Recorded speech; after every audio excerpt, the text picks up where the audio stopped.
All right, Scott, welcome to the Dad Edge, my friend. Larry, it's my honor. Thanks for your spotlight and the platform today. I'm excited to have you. I have to admit, so I had I had this idea of where we were going to go with the podcast based on this really cool book you have going out.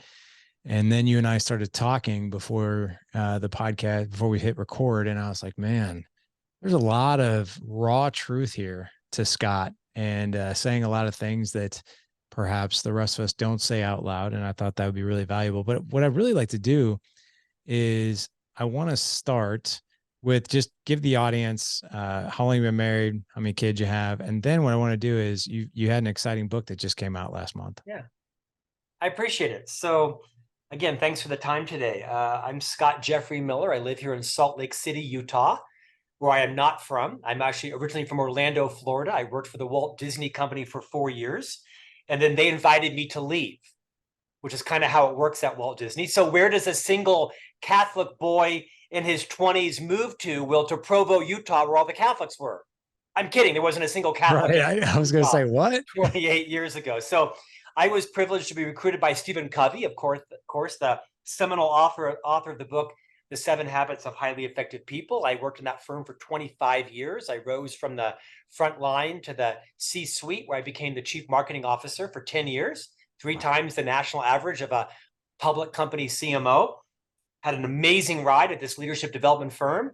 Lived all over the world for the company, London, Chicago, came back to Utah 3 or 4 times. Met my wife in Chicago, and we got married 14 years ago last week. We moved out to Utah, where we had 3 boys in 5 years. When I say we, I mean her.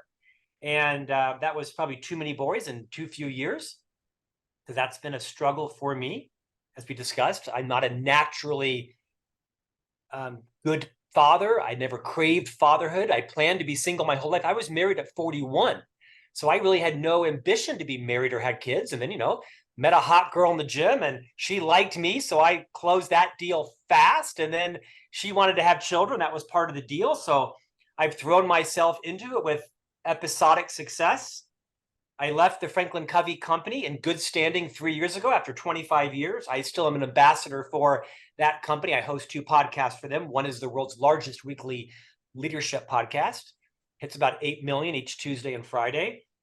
By skill set, I'm a talent agent. I own a talent agency and a speaking agency. Written a few books behind me, you can see. I can see that. And I fashion myself as an author. I'm trying to be a dad first, author second, entrepreneur third, husband there right in the middle.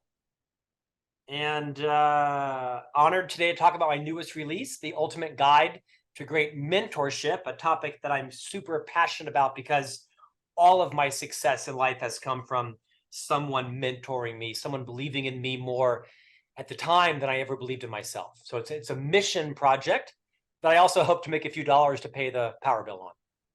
Or the grocery bill if you've got 3 boys.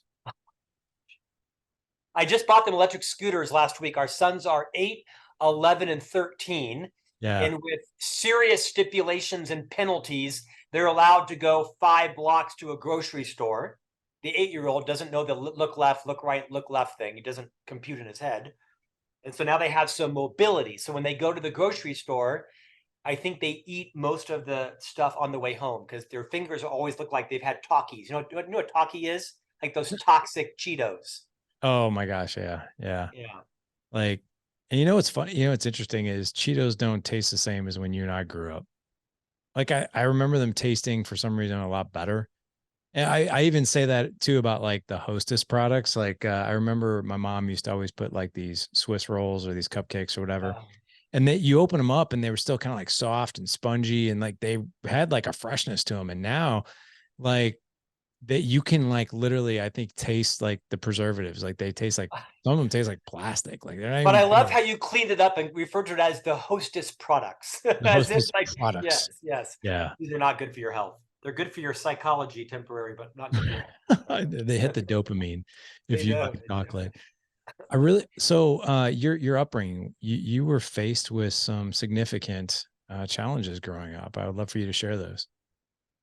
Well, maybe comparatively not so, but our lives are our lives. So I recognize that compared to a lot of people, I had a very stable upbringing. So I don't want to make it sound more demonstrative. I talk very publicly about my stutter, if that's what you're referring to. I have a Yeah. lifelong stutter, a pretty debilitating speech impediment.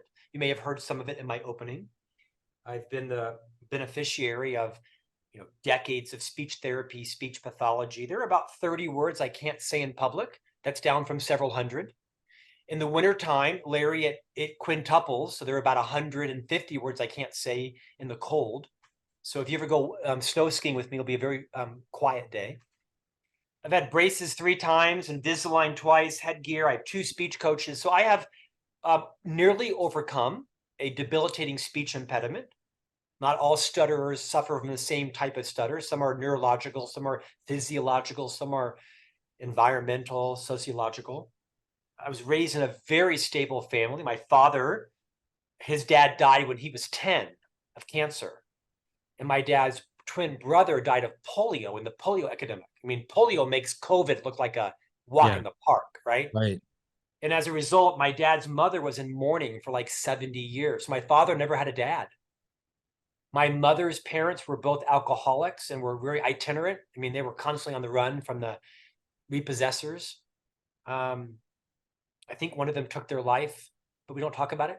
So my mother really never had parents. So as a result of that, my parents did a great job with what they had, right? I mean, it was stability at all cost. It was stability at all cost. Not a lot of joy, not a lot of love or happiness as we think of it today, but they were raised with such instability that was their version of love, was to make sure that the lights were always on and we were never moving and we had everything we needed, but little of what we wanted. It was a really solid middle-class upbringing. And as my father passed this year, my mother is in the crescendo of her life.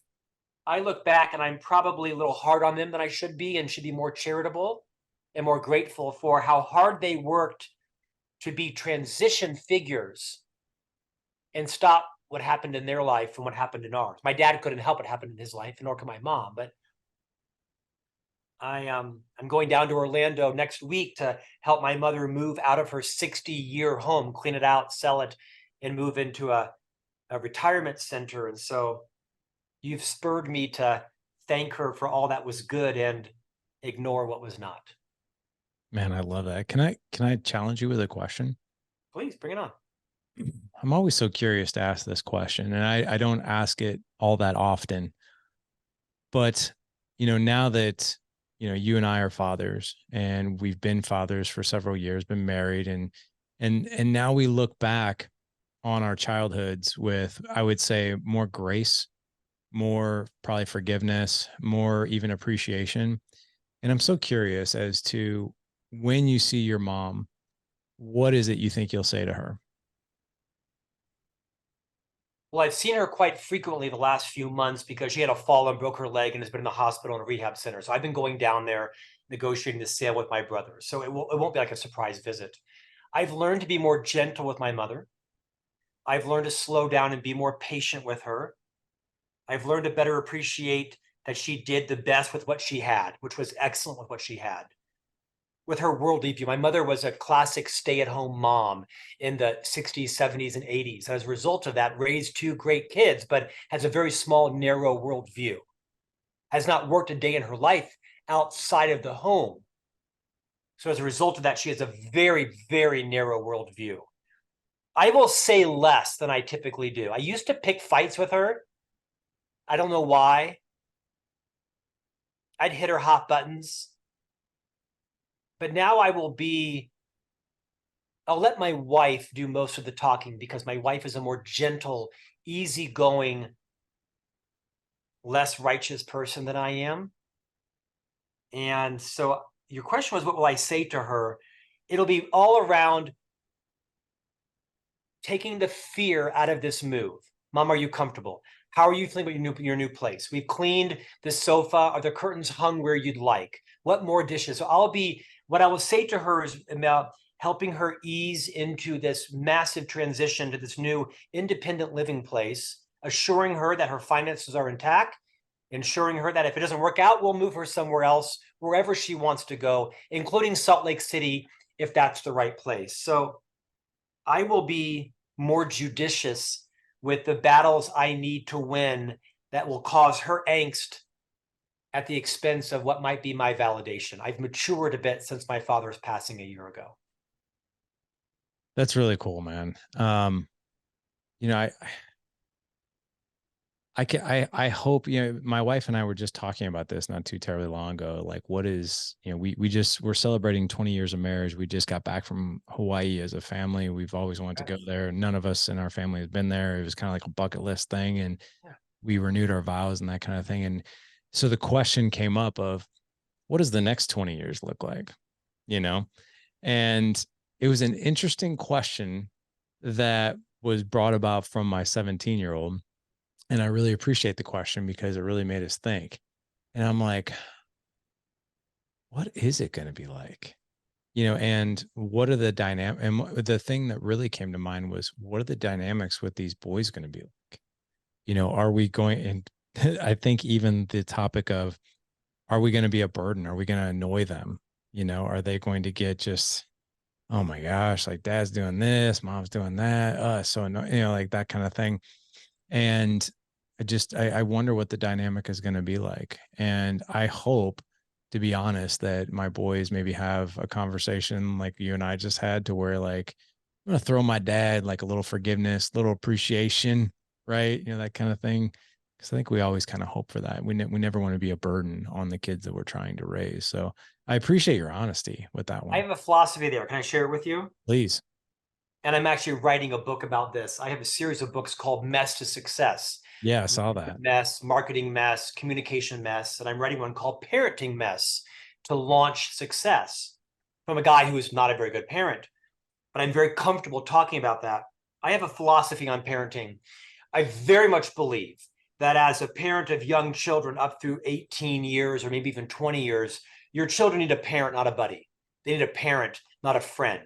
Strict boundaries, guidelines, empathy, love, forgiveness, compassion. But at the end of the day, I'm responsible for making, significant decisions for and with them, because they're unconsciously incompetent. They don't know what they don't know. And so I'm very much being my children's parent. But there's going to come a time where I'm going to have to earn the right to stay in their life. Legally, I get to be in their life, but I'm going to have to earn the right to stay in their life. And so I think there's a time in parenthood, and it's different for each parent, each child, where you have to then move out of parent and into friend, into confidant, into friend. Because I'm going to have to change my worldview if I want to stay in my kid's life when they're 35 or 40. That doesn't mean I change my values. It doesn't mean I change my morals. I don't have to weigh in or opine on everything they're doing. But if I want to stay in my boy's life when they're 22 and 32 and 42 and 52, I'm going to have to be the agile one. And so I'm going to do the opposite of what my parents did. They didn't have the worldview, the emotional intelligence, the mental agility to change. But I'm going to do that. That doesn't mean that our politics will agree. Doesn't mean that all of our religious views will agree. We're raising our children in a religious family. They may choose not to stay. Who knows? My children may announce someday that their sexuality is different than I thought it was. But I'm going to make sure that I change as appropriate to earn a space in our boys' life for the rest of their life. And I think I can do that without changing my values, but making sure that I want to earn a place in their lives. And it'll be a different place for my oldest than it is my middle. It'll be different from my youngest. I'm committed to that. I love that, man. I have a question for you in particular about everything that you just said. Like, if I could encapsulate it, the parenting, I'm not their friend, I'm their parent, especially now. But then, later on down the road, I have to earn the right to be their parent. You just wrote a book. Can you hold that book up again? The Ultimate Guide to Great Mentorship. Right. 13 roles of making a true impact, right? It released on July 11th, correct? That's right. Thank you. Yeah, of course.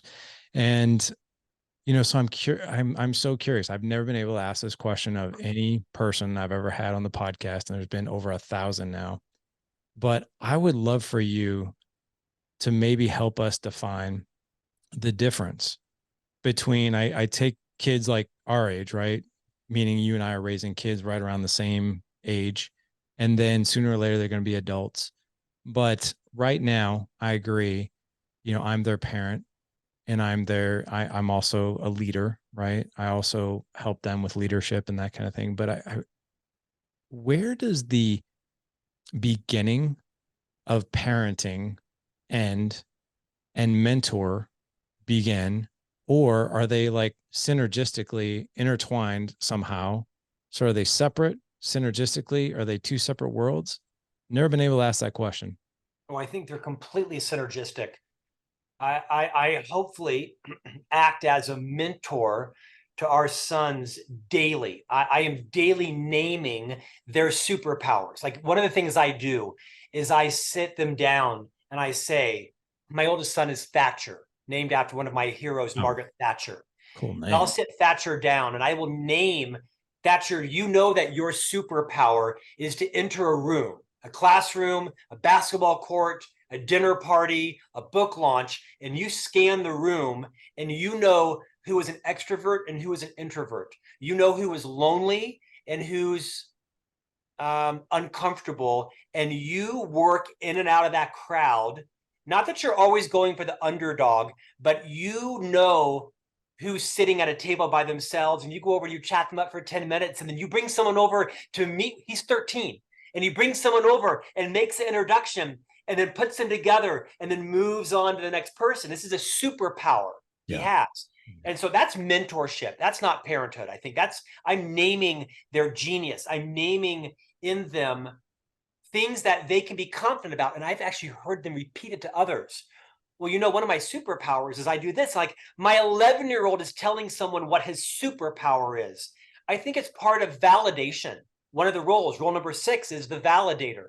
Now, you can over-validate people, and therefore nothing is special, unique.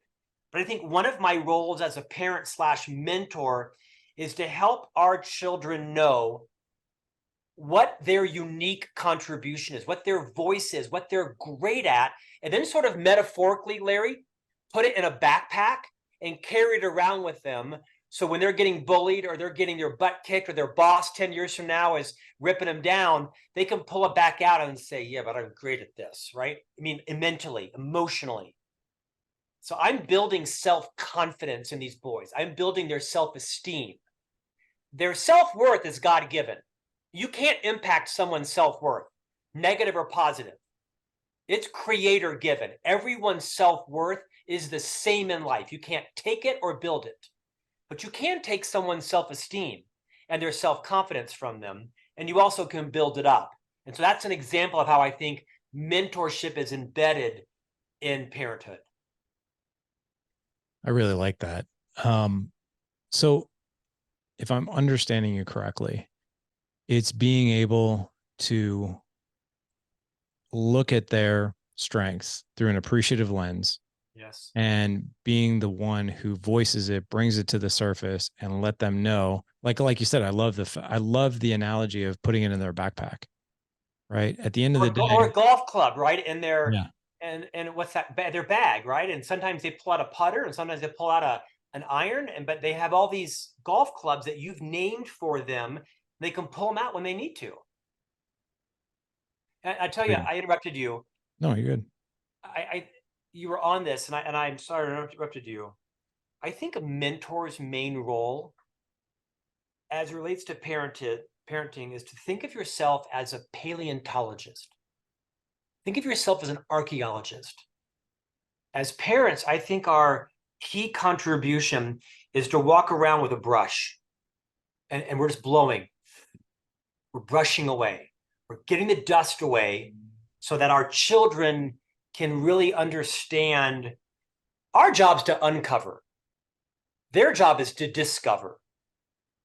And so I'm constantly trying to help the boys brush away the dust and the distraction and the metaphorical dust to understand what is it they want to accomplish? What is it they want to do? What are they great at? Because sometimes the things that you are great at aren't the things that bring you joy.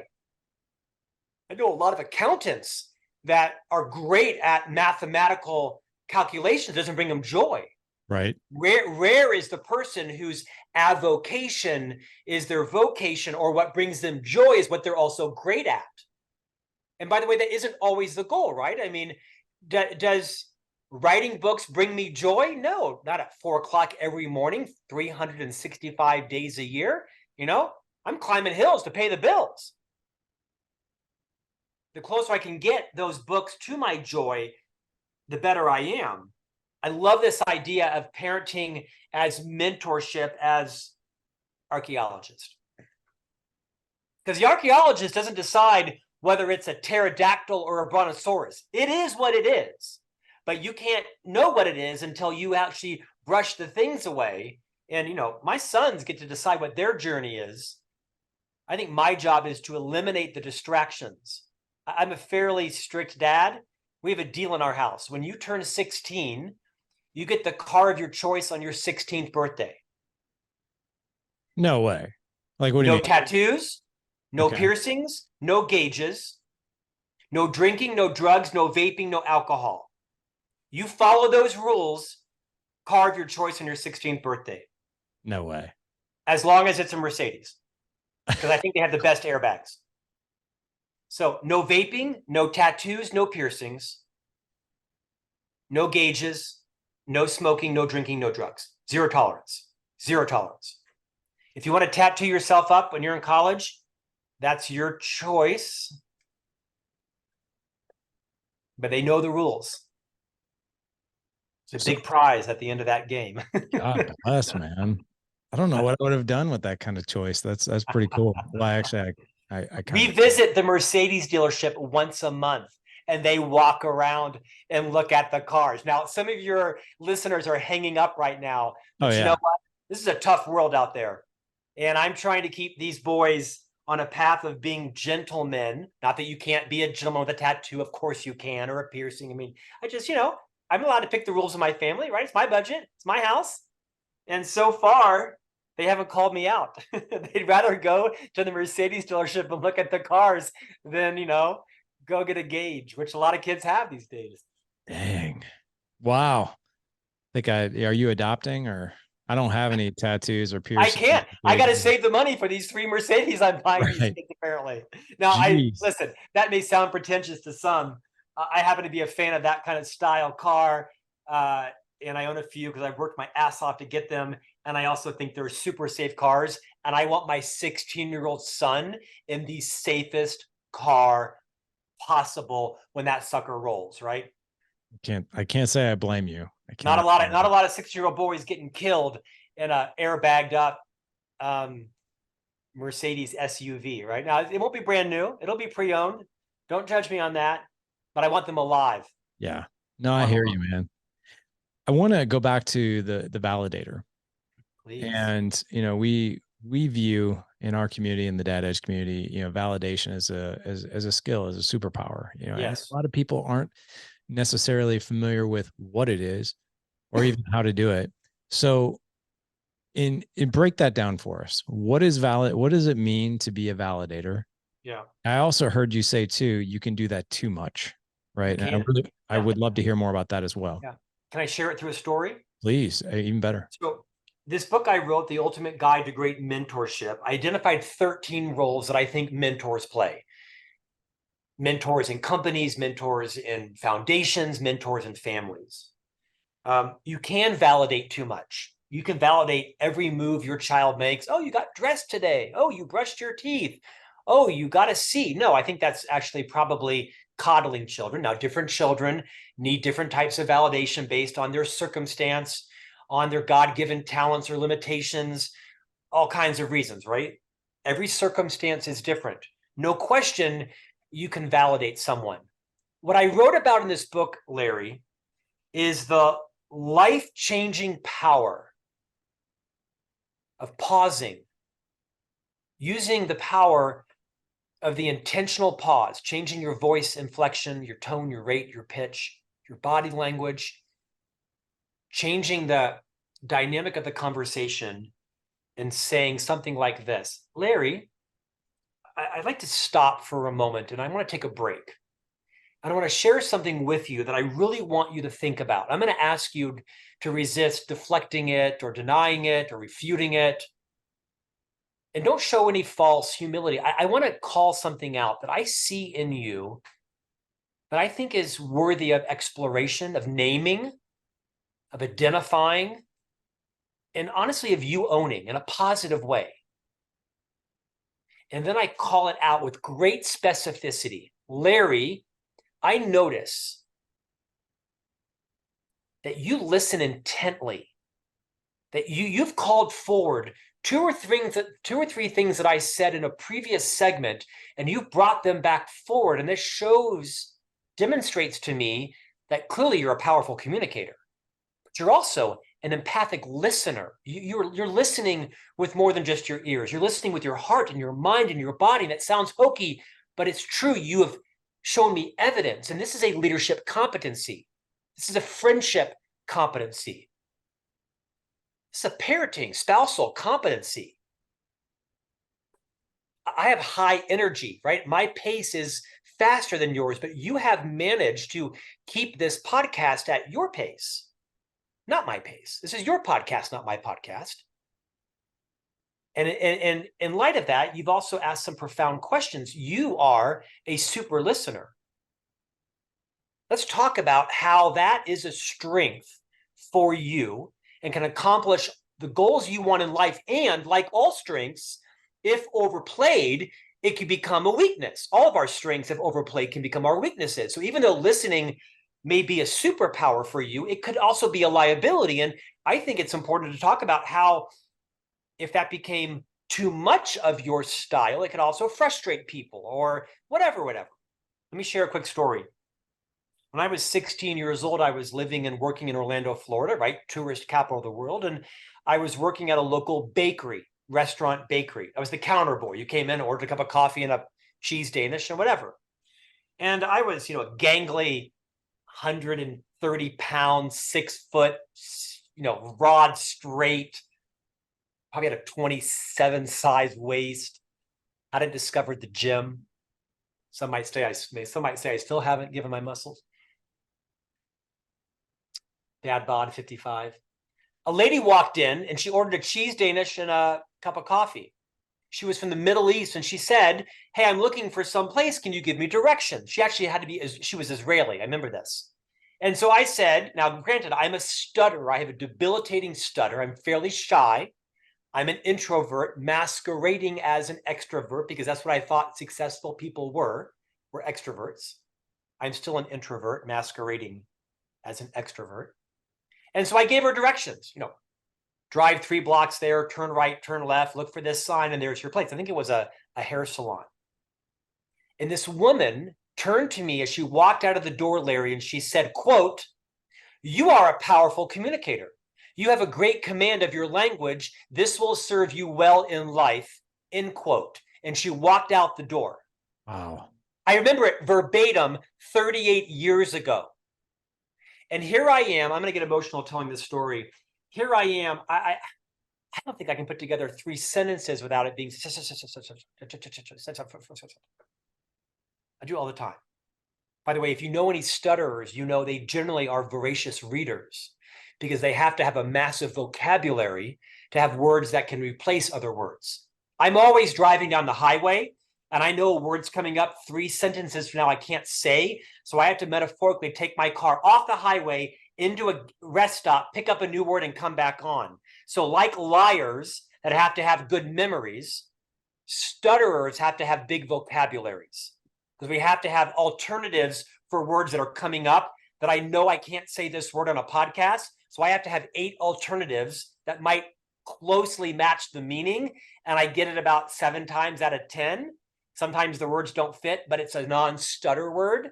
Anyway, this is a woman that told me I was a powerful communicator, and I wasn't. And I came to believe it because this random person who never saw me again convinced me that this was my superpower. I went on to write 7 books and be a professional keynote speaker and have a radio program on iHeartRadio and host a podcast not so dissimilar to yours. I never forgot it. I carried it around. It was my club in my bag. I carried it around for 35 years. And finally, I decided I'm a powerful communicator because someone told me I was. Validating someone is arguably one of the most selfless gifts you can give them. Pause, think about it carefully, name it precisely, talk about how they could deploy it to their benefit, how not to weaponize it against someone else, because sometimes our superpowers are weaponized against other people. It's true. Part of my downside from having a fairly broad vocabulary is I can eviscerate people verbally if I feel threatened or choose to diminish them. I'm a human, so I do that. That's the downside of having a strong vocabulary. And then talk about if you were to overplay that strength, how could it become a weakness? That is a powerful conversation for anyone. Employee, spouse, mentor, mentee, child, mother-in-law. That's a powerful impact to be someone's validator. I love I that talked a story. long time. Thank you for your Oh, patience. well, I got to tell you, it was a story that it was hard not to keep the attention, because I'm literally picturing everything that's happening as you say it.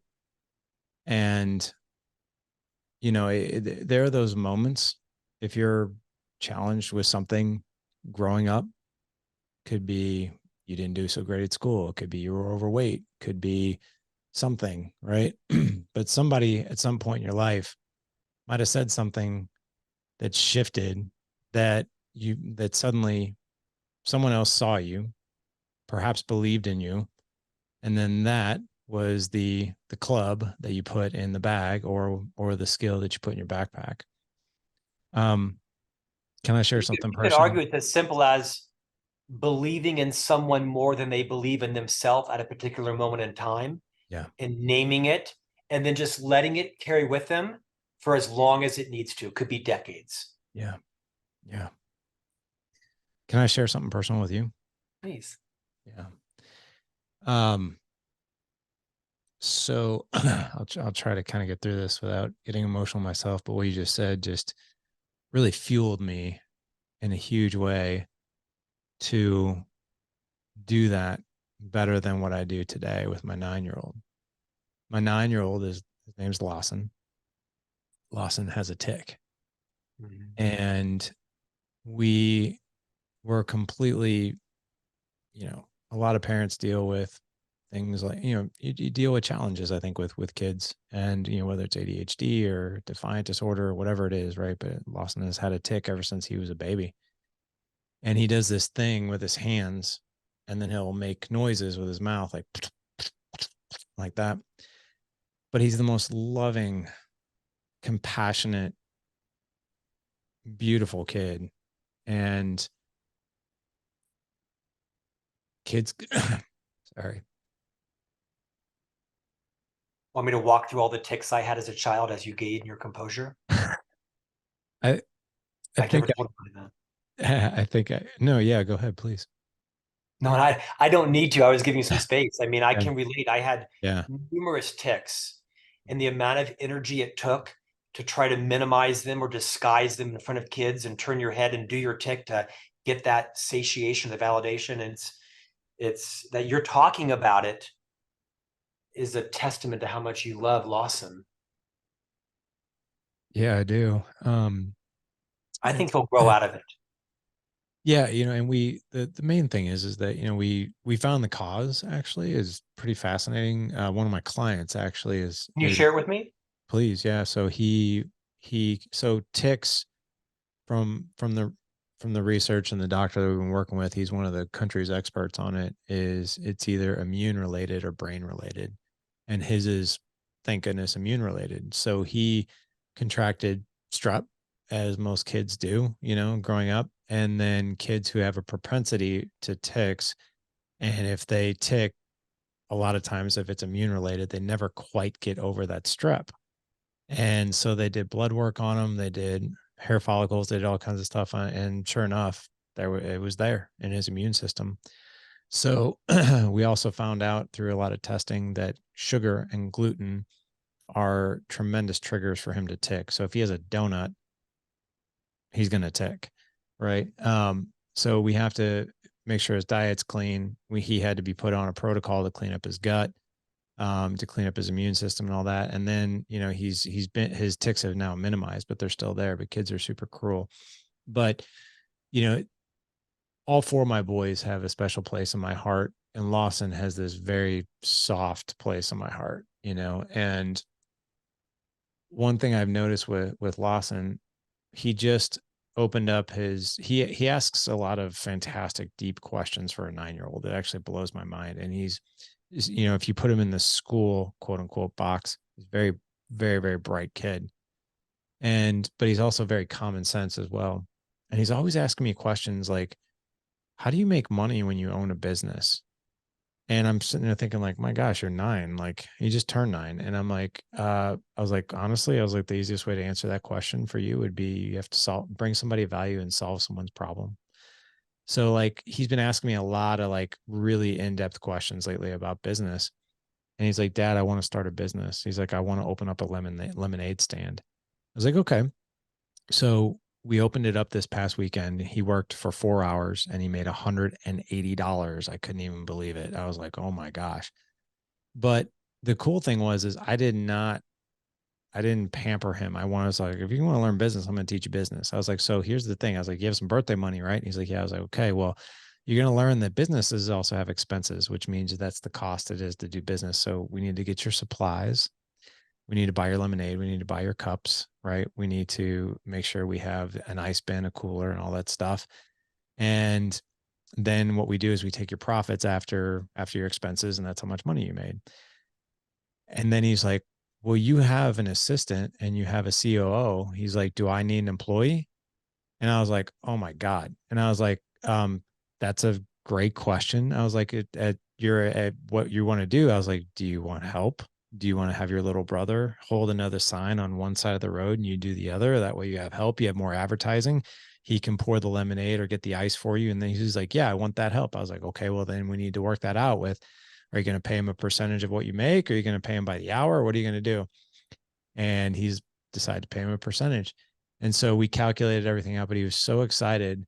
And then he was like, how do I make, and he was so excited on the first day. He's like, Dad, how do I make my business even better or run better? And I was like, well, one idea is you had all your money in a box. What if you had like a cash drawer? And he's like, how much is that? And I was like, well, this is what you call reinvesting back into the business. I was like, so you take your profits, you buy this cash box, which was $22, and then you put your money in there. But I told him, I was like, and I watched him and he was just like, he commanded such a lead with his brother, like, hey, can you help me with this? And I'll go do this and I'll do this. And can you hold the sign on that side? And I can hold the sign on this side. And then the customers that came up, he's like, thank you so much for stopping by my stand. I hope you have a great day and we'll be open again tomorrow. And I was just like, and when we got done, I was like, dude, you blew my mind today. I was like, I've always told you and I've always known that you are such a fantastic leader and you lead with compassion and you treat people so well. I was like, I saw you treat all of your customers with a smile. You waved to people. You waved to people that just passed you by and didn't wave back. I was like, you told everyone to have a nice day. I was like, dude, that is a good leader, man. I was like, operating with integrity, treating people kindly. So I pointed all these things out. And as I did that, you just saw him like just come to life. Like those words just meant everything to him. But I was trying to do exactly that. But to be quite honest, I didn't know what I was doing. But like, I was just like, man, I just want to give this kid as much good as he possibly can because he's going to be confronted with people that treat him terribly. And so sorry. Thanks for that. What a lovely story. I'd forgotten about how debilitating the tics were in my own life. And it's so interesting. Why were my parents not researching what was going on? These were so noticeable and debilitating and consuming. And with tics, they start to satisfy your need to keep doing it. They kind of thrive on each other. And before you know it, it's so it's some obsessive compulsive in it. Yeah. I don't know why my parents didn't figure. I had no idea that there was, both brain or immune processes. What a great parent that you all are taking the time to help your sons do that. That's the kind of parent I want to keep being, I want to be better at. It's tough. Well, thank you. I appreciate that. It is, it is, but I don't know. And Lawson may never know. Lawson may never know all that you and your wife went through to help navigate that. All I remember is my parents wouldn't let me eat donuts and pizza. And when he's trash talking to you at 24 about how dumb you are, Yeah. you just got to hold on to, yeah, I know, son. It's okay. I love you. It's all right. I love you. Yeah. What an incredible story, man. Thank you for sharing what you did. Your story. Oh, thank you. So, mentorship, parenting, validation. I would love for you to also share. I know you have 13 of these, but what are some, as you look at that list of 13, what do you think are the most powerful mentorship characteristics that are synergistic with parenting? Well, one of them is the boundary setter. It's role number 2. Now, keep in mind, this book was primarily written for, mentors in the professional role, right? Sure. Senior leaders that are part of a organizational mentoring program. They may be a great leader. Those skills don't always transfer over into great mentorship. So, by and large, this book was meant for that audience. I recognize that there are some parenting aspects and leadership aspects to this book. I think the boundary setter is important. It's number 2. Good fences make good neighbors. Nearly all, if not all, conflict in life comes from mismatched or unfulfilled expectations.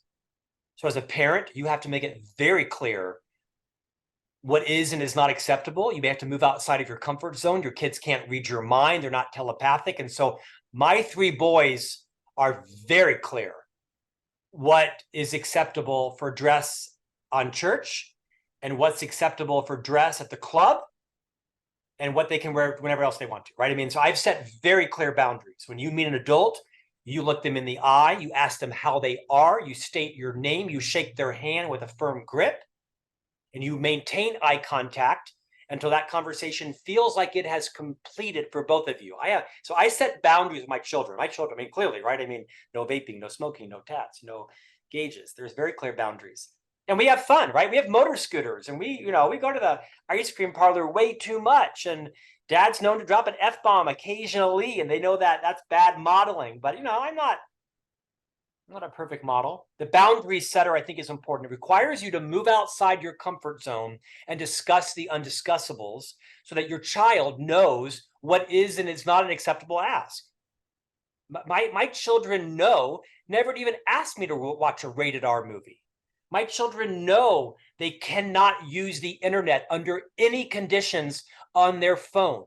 And if they do, dad will take a hammer to the phone. A hammer. The phone that I bought, I will with joy take a hammer to it. See you in a year.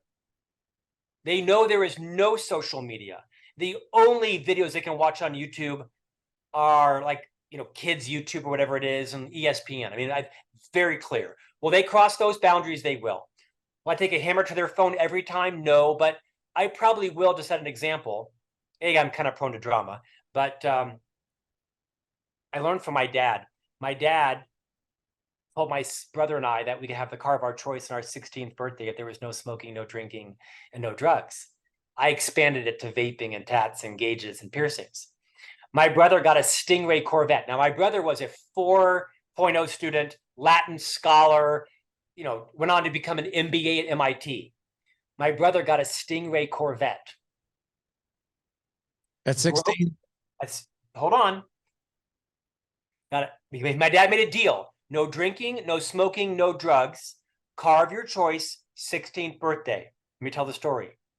My brother was a model student, very mature, got a Stingray Corvette, got clocked going 140 to Daytona Beach. My father sold the car the next day at a loss, and my brother The next week, got a Toyota Corolla station wagon, used, and it was brown. My father sold the Corvette the next day at a massive launch. If you don't think his younger brother, me, was watching that go down, oh, big time. Yeah. So boundary setter is important. Another one I think is the visionary. And this role, I think, is often kind of counterintuitive. I think we generally think as, being a visionary is important for people to know what they should do. And here's what you could do. And here's all that could be possible. The visionary is rule number 8. And I'm especially guilty at this. Of my superpowers, I'm an enormously creative person. I have other skills I'm not great at. Six Sigma, Chat GPT, black belt. That's not my language, right? You're not coming to me for lean manufacturing advice. But I'm a fairly creative person, and I can think of great opportunities for you. The problem is my vision for you is typically the vision for me, based on my skills and my passions and my goals and my talents. And so I lure a lot of people into doing things that I should do if I were them, but I'm not them. Want to go skiing? Lived in Miami your whole life? Come on out. I'll have you doing black diamonds in 2 hours. Want to speak to a stadium of 6,000 people? Never spoken before? Give me a half day in training. I'll get you there, no problem. And so I often lure people in to my vision for their life, and it sometimes has crushed people because I have set them up for failure based on what I think they could do. No, it's what I think I could do. And so the visionary, you've got to make sure when you are the visionary, parent, friend, colleague, boss, leader, that you're visioning a future that is beyond what they think they should do or could do, but responsibly beyond. Because you can set people up for failure, and I have many times, literally and metaphorically, has that friend come down on a stretcher because I put them on a black diamond ski run and they had no business for that. Come on, you can do it, not a problem, I'll teach you. So be cautious of the visionary. Make sure that you're painting a vision based on their fears and their traumas and their goals and their experience and their education, and make it stretch far enough to build their confidence, but not so far that you sink them. Can you give me an example of maybe just a story with one of the boys where you played the visionary role in mentoring them? Totally. I started playing my boy. I started my boys in tennis at 3 years old. Wow. I always wanted to be a tennis star. So that's not crazy. There's a lot of young kids out there whacking the ball around, but I started my boys at tennis. I was not the helicopter parent. They weren't going to tennis 5 days a week, but they went to lessons twice a week. They liked it. It was just, fun play, but 4, 5, 6, 7, 8, 9, 10, I burnt them out. And then they did me a dirty, and they decided they wanted to be basketball players. I hate basketball. It has no appeal to me. I don't like it. I don't care about it. I couldn't name a basketball player to save my life. And so I was wise enough to realize I was sort of living vicariously through them. I was living the vision I wanted for them. And so I backed off. I actually let them quit tennis for a year. I realized that some of the greatest tennis players were soccer players. Watch Roger Federer's story, right? I wanted them to love tennis. I wanted them to realize that no one plays basketball when you're 40 or 50 or 60. You play tennis, apparently pickleball, golf. And so I pulled back and I took them to tennis or to basketball camp. Oh my gosh, 4 days a week for a year and a half. Tried to hide my disgust. Just being honest. It's a different crowd that plays basketball than plays tennis. Different crowd. Team sport versus individual sport. They loved it. And I came to realize they don't love tennis. Well, a funny thing happened on my way to maturity. The boys decided they wanted to come back and play tennis again. We had built these skills in them. They got out there and they just started to exponentiate these skills. All three of them played a tournament last week on their own volition. Two of them are still playing basketball. And so I had a vision for them that was a vision for me. And they schooled me on it. I have lots of examples as a leader of a company where I have set people up. Good example. My superpower is I have a fairly debatable, charismatic personality. I can generally convince anybody to do anything, get them excited about it, and I can irresponsibly lure people into projects, careers, goals when it wasn't right for them. I have to be thoughtful as a literary agent. My answer to everything is, well, you want to write a book. You want to be a keynoter? You want to monetize your course? You want to do that? You got to write a book. And so I have a lot of clients writing books that shouldn't be writing books. And these are CEO of Fortune 50 companies, and they have no business because they can't reduce their thoughts to writing to save their life. I've got half my business hiring ghostwriters to write the book that I told them they had to write. So I have to be a better steward of other people's goals, not convince them of the goal I think they should create. It's up and down, upsides and downsides. You have a visitor in your podcast studio. Oh, I do. He's always back there. I didn't see him before. Yeah, he protects the studio. And normally people don't even notice him back there when he's on his couch. Yeah, I didn't notice him. What breed is he? Okay, so he's 160 pounds. I can see that. Right. He is what we think. We've never had him tested. Great Dane for sure. Maybe some lab, maybe some Newfoundland in there. But he has the personality of like an 8-pound cat. I'm not kidding. Like people see him and how big he is and his bark, and then he runs away from people. I'm like, are you kidding me? Like, you look like this huge vicious animal, and he's a teddy bear. So, and he's kind of a snob too. It's like, you know how most dogs, you come home, from and the dog will like run up to you. Excited to see you. Yeah, he'll be on the couch. Yeah, he'll be on the couch, and he'll like look over and be like, oh, you're home. I need water. Like literally, like he doesn't even get up and greet us. Like, and he's only 4. So it is a cat. He is a cat. But I really want to double down on something that you said there about being the visionary, being very cautious of it. I was a wrestler growing up, and to be quite honest, I wasn't really great at it. And I didn't start wrestling until I was in high school.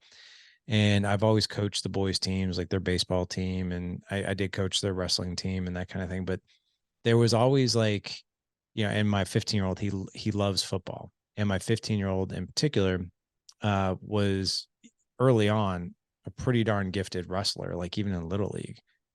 And I always told myself, and this is before I was doing dad edge stuff, I always told myself I'm not going to be that parent that gets really overexcited about their sports. I just want to let them do their thing. Right. Well, then they both expressed interest in wrestling. I didn't tell them about it. I'm like, yeah, we can try it, and put him in it. And especially him, he was like unbelievable. He won second in state his first year. And I was like, holy crap. And I found myself getting overly invested in all the great things he could do with wrestling. Right. And then after 2 years, he was like, I'm done with this. Like, I don't want to do this. And I was like, are you kidding me? Like, you're phenomenal. You barely ever lose. Like, you've never been pinned. Like, how could you give this up? It's like, yeah, I want to go play football. I'm like, football? I'm like, dude. But, of course, it kind of broke my heart a little bit. And then, it was actually my dad and my wife. They were like, your job is to put him in the things that he's interested in, not push him into the things you want him to be in.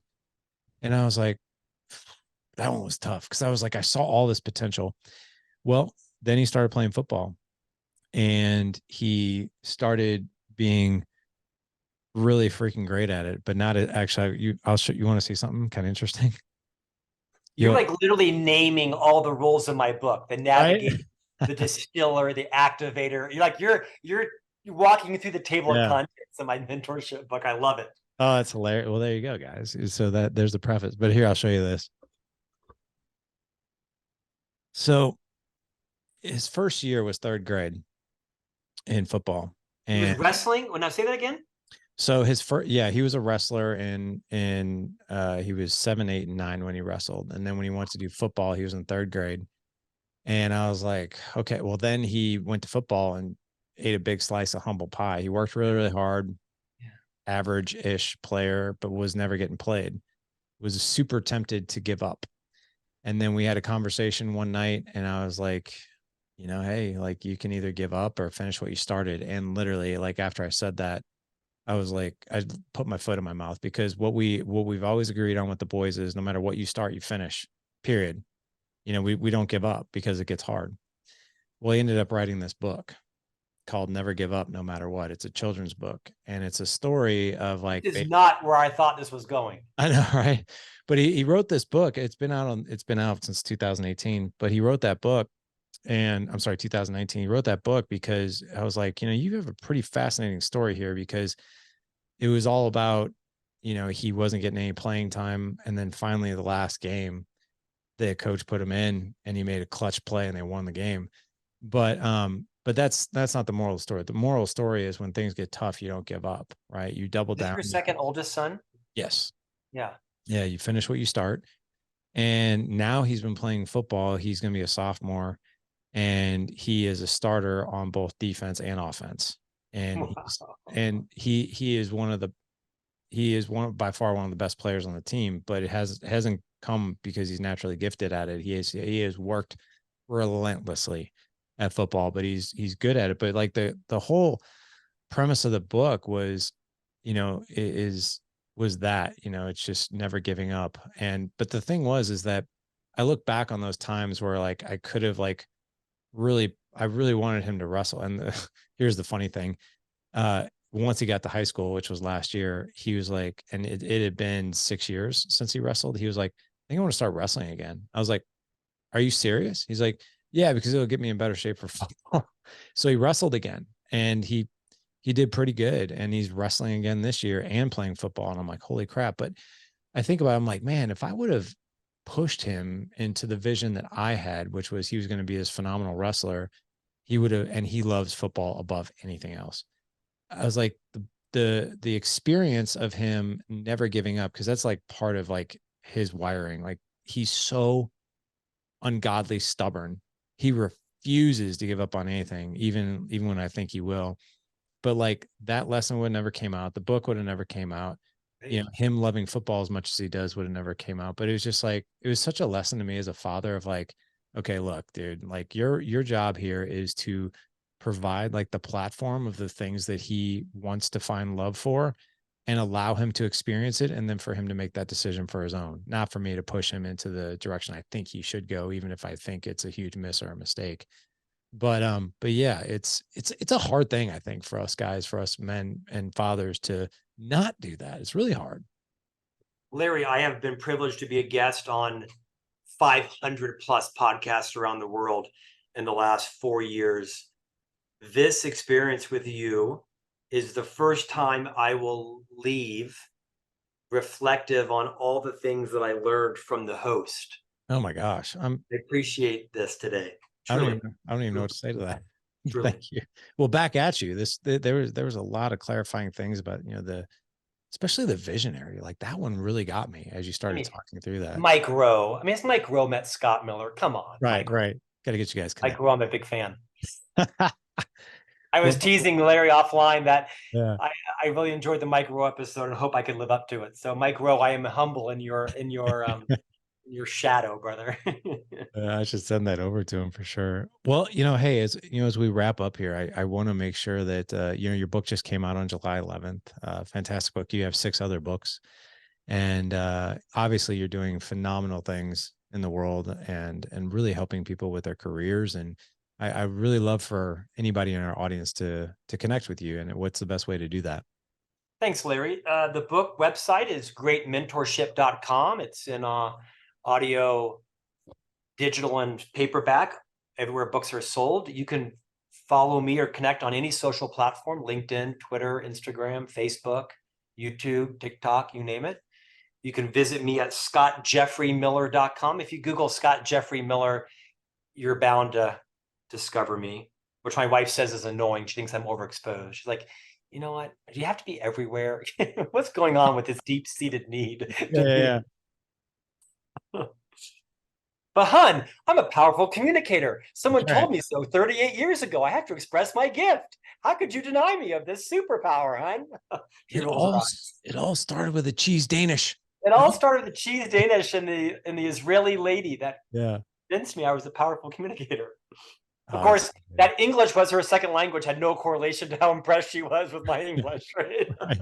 She probably thought I was Canadian or a Brit or something. I don't know. I don't know. Uh, Thanks, Larry. Appreciate you. no problem. Well, gentlemen, not to worry. We're going to have all the links in the show notes for you. All you have to do is head on over to thedadedge.com/Friday 115 for this show.